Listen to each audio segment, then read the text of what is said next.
Hi, I'm Allie with Potomac Beads. Join me in creating this shoelace bracelet featuring some Czech fire polished rounds and just some seed beads topped off with that amazing Potomac's oval clasp. Remember, if you need any supplies, go ahead and look below the video in the description. We'll put a link there to the exact things that you need to create this bracelet. Gather up your materials and your bead on a board and let's get started.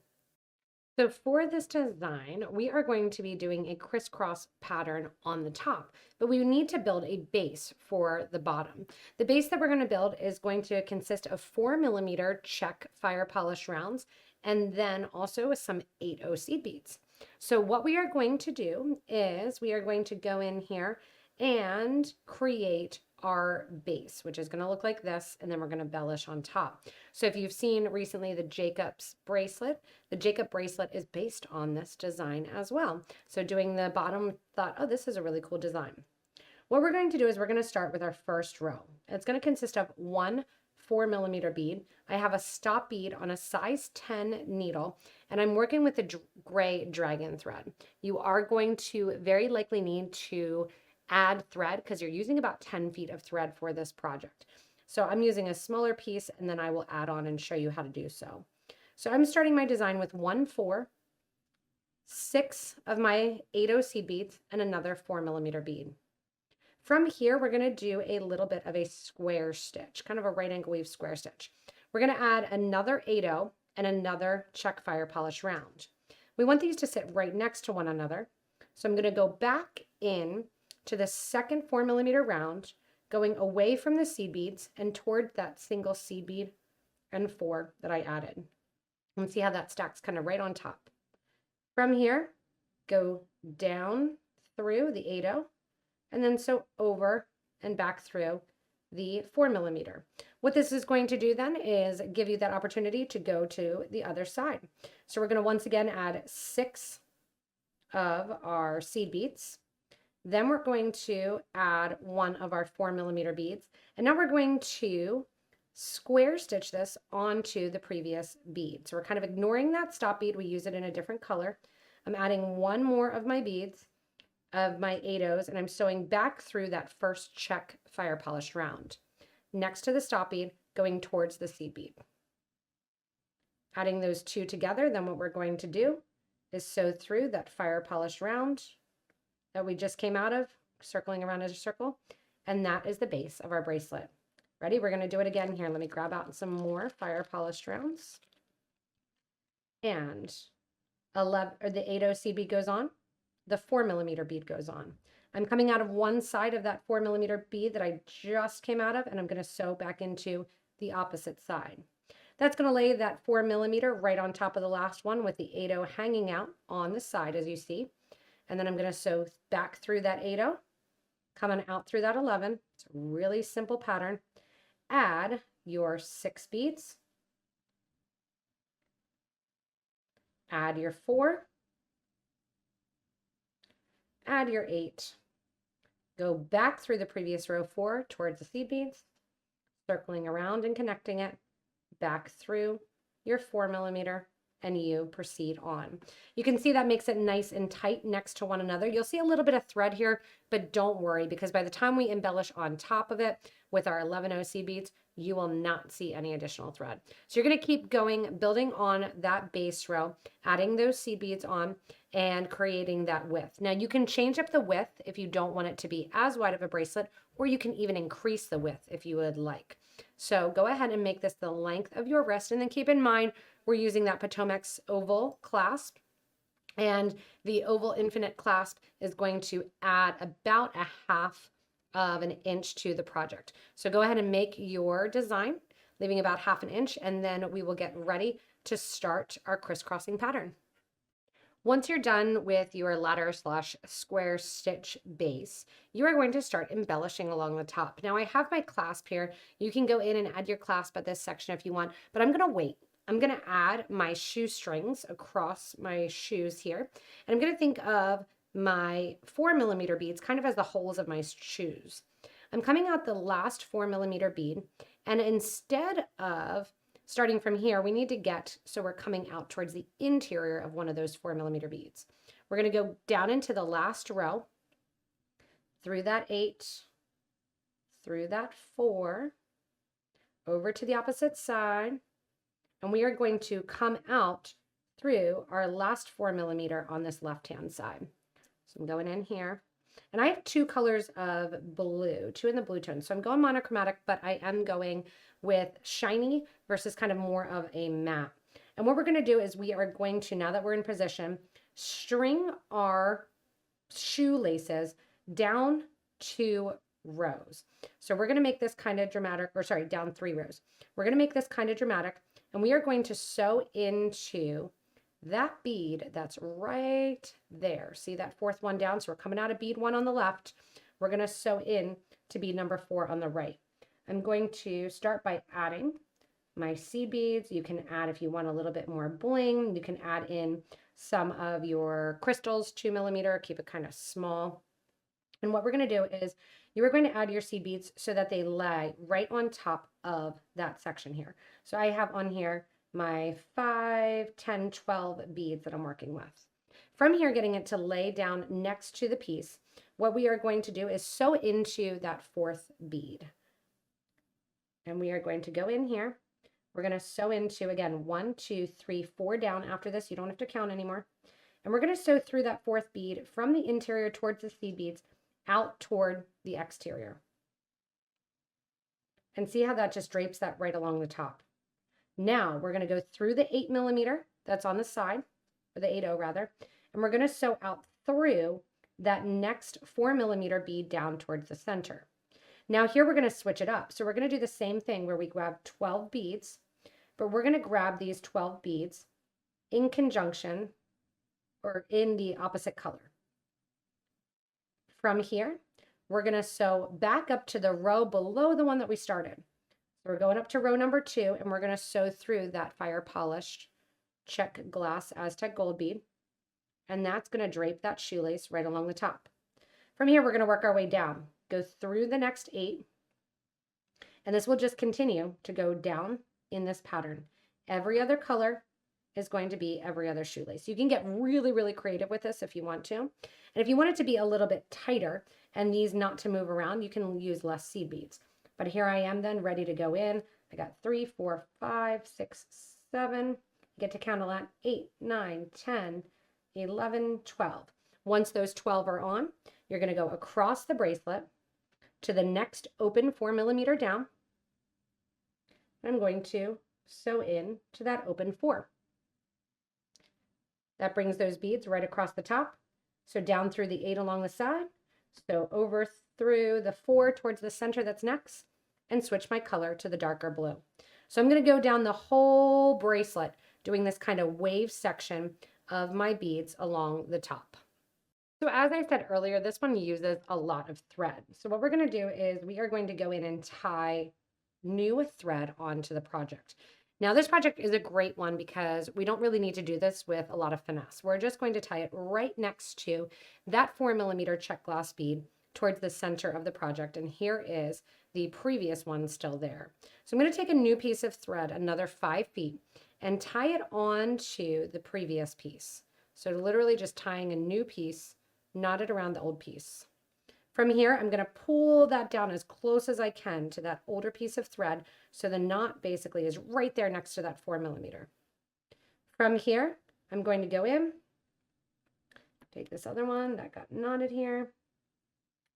And all I'm going to do is do a squared knot now. Right over left, left over right. The gray color matches really, really well with the blue beads. So does the green as well if you would want to use the green bead. And then I'm going to right away, because I don't want to get to the point where I forget to do this because there's a lot of seed beads that are going to happen on top of this. But I'm going in right away and I'm going to take those 2 thread ends, hold them together, push the new thread down, burn them close to the project, and then burn them flat against the project. And what that's going to do is make little stops on the end of the thread and keep that knot from pulling out. Go ahead then and put your needle and thread back on. You can see how pretty this bracelet is. I should hold it up to the shoelace bracelet just to show that you could do it one directional like this before getting crazy and adding in our shoelace. So I'm going to add my needle to my new 5 feet of thread and then continue on alternating those 12 beads up and down in a skip of 4. Once you get done your initial rows here, you can see again how pretty the bracelet is. And you could, like I said, switch out whatever you want to, do tons of different colors. But you're going to get to the point where you're like, oh no, I have nowhere else to connect to add my future seed beads. You're not going to connect. So what we're going to do is, there's our starter thread. We're going to inch back down the bracelet. So I'm coming out that next 4mm bead. Obviously there's 3 more left because we separated it by 4s. There's no beads to put in there. We're just going to string back through here, going back to the start. And now we are going to use this opportunity to start putting on our clasp. After we have our clasp on, we are going to do the same thing the opposite way. So we're going to end up coming back to the same position, get rid of that stop bead there, or that starter thread, and we are going to go down the opposite way. So we're going to take our thread from 1 on the right now to 4 on the left and zigzag through that. So first we're going to add our clasp. I'm using that Potomac's oval clasp, and the first thing I'm going to do is connect to my loops. There are 5 loops here and there are 6 seed beads, so it's kind of perfect. You're going to string through seed bead number 1, because there's 5 spaces between it. That's how I decided on the clasp. Also, I like that the crystal is kind of unexpected at the end here. Add an 11, go through the first loop of the clasp, and I'll show you how to do the other side of the clasp. I know they're different. Go back through that seed bead right there, and then string through to the next 8-0 seed bead. Keeps when they get caught here on the side. Pulling that in then. Let's get that thread out of there. That is how you are going to do loop number 1. Then guess what? You're ready for loop number 2. So loop number 2, same thing. I'm going in here. I got to get rid of all that extra thread. Here, make sure I get rid of it. And don't worry, we'll make sure it's really connected to that first loop. We're going to go in now, add an 11, go to the next loop, sew through the loop, sew out of the loop, into the next 8, through the loop, out of the loop, into the next 8. So you have all 5 seed beads sitting here with our 5 loops connected. Once you get this side of your clasp done, you're coming out that last 4mm, and I did reinforce the clasp going back through twice and kind of going down through the last row, and I'll show again when we get to the other side how to attach that style of the side clasp as well. And I have my 12 seed beads on. And how did I decide which color to do? It's going to be the opposite of whatever you did on the opposite side, but you can look that you want to do the same color into as the bead you are entering. So you want those colors to match. So I'm going to string this over the top, 12 beads going from 1 bead number here to 2, 3, and 4. I'm going to sew through bead number 4, making sure again those beads stay to the top. And as I get tangled in my thread burner here, pull that on top, you're going to see that first crisscross action occur. And you're going to see those colors line up here. So that blue is going to go into blue. And then when I go into the next one here, going through the 8 on the side and out, my next one of my 4mm, we're switching to the opposite color. That opposite color then is going to drape across the top as well. And you want to keep that pulled nice and tight. We're going to go then to the opposite color where we are across the top. We're going into that second bead, just like we've done. So 12 more go on, and you can get creative with this braiding if you want to. I'm doing it just simple for you to get the hang of it. 6, 7, 8, 9, 10, 11, and 12. Once I have that 12th one on, we proceed like normal.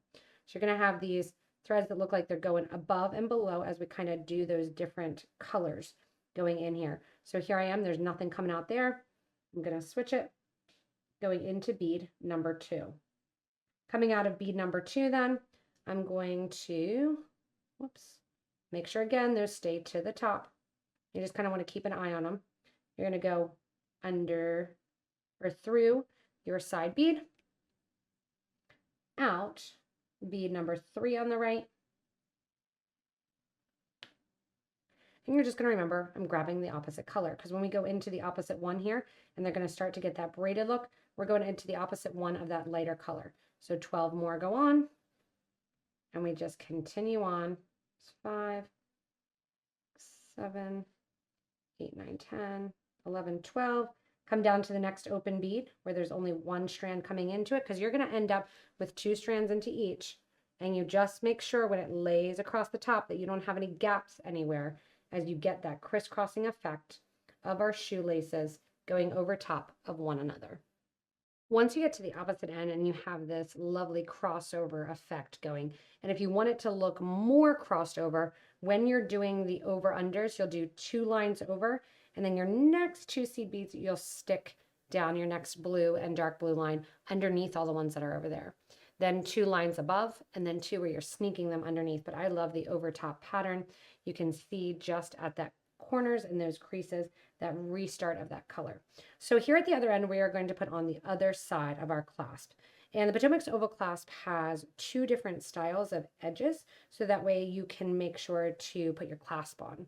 So coming out of the first section here, we're going to do the same thing, but we're going to kind of do it just a little bit differently by turning our clasp to the side, sewing through that side, coming back down our seed bead. So just like the rings, but this time these seed beads are going to sit right below. So see how that number 1 goes. Then you're going to sew through to your second one. And it's heavy, the clasp, so it's going to pull away a little bit. Just keep it turned there. Make sure you don't see any extra thread. Add your seed bead. Sew through the clasp, whatever direction you're going. Through that next loop, you can see here I'm sewing on an angle. Give that nice tight pull. Back through that seed bead, and I will reinforce this as well. So I'll go back through and come back down the second row here, and then come back up, back to the first row, and re-sew through, so that way I make and add that stability by adding more than 1 strand always to the section where the clasp is. So I'm going to keep going, adding these in, connecting that to it, but it'll look right like that, having the seed beads just come right out of it. I'm turning that to the side originally, sewing on an angle, and that's how you're easily going to stitch in this oval clasp. Back down through the seed bead, and then in through the next 8. I'm going to grab the last one for our 5th hole. Again, I'll reinforce this clasp, but I love how much variety can be done on this bracelet. You can use so many different beads. You can do such a different look depending on your colors, your patterns, whether or not you decide to do the over-under technique. And then you have those clasps right on there that add just that little bit extra oomph at the end. So I'm going to go back through row 2, come back up through row 1, reinforce, and then I'm going to tie off the ends to finish up this beautiful shoelace bracelet. When I turn it over, then I have that clasp, that's that bright shine, and that nice over-under look that it's hard to get, honestly, on the camera to get those dimensions of seeing those colors go over and under in the project. Thanks so much, Potomac Beaters, for joining along as we learned a lot doing this super fun shoelace bracelet. Remember, if you do need any materials, go ahead and look below the video in the description. We will put the links there to the exact supplies that are needed. In addition to that, if you make any different modifications or make one, please post in our Facebook group for beading and jewelry making. I can't wait to see everybody's different versions of the laces going different directions. As always, subscribe so you don't miss anything from us here at Potomac Beads, and stay tuned for our next inspirational design.